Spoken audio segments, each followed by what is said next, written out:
সবাই কেমন আছো? আশা করি সবাই ভালো আছো। আজকে হঠাৎ ইচ্ছা করলো বাড়িতেই মিষ্টি দই বানিয়ে খেতে। তাই জন্য আমুলের এই 500 লিকুইড মিল্কটা নিয়ে আসলাম। এবারে দুধটা কম আছে ভালো করে জাল দিয়ে নিলাম।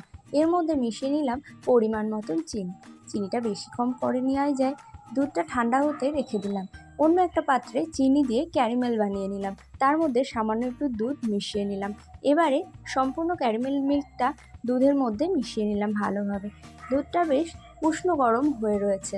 এবারে এর মধ্যে মিশিয়ে নেব টক দই, মানে ফেটিয়ে রাখা টক দই।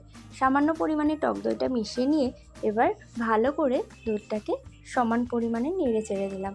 এর মধ্যে একটা মাটির পাত্রে সম্পূর্ণ মিশ্রণটা ঢেলে দিলাম।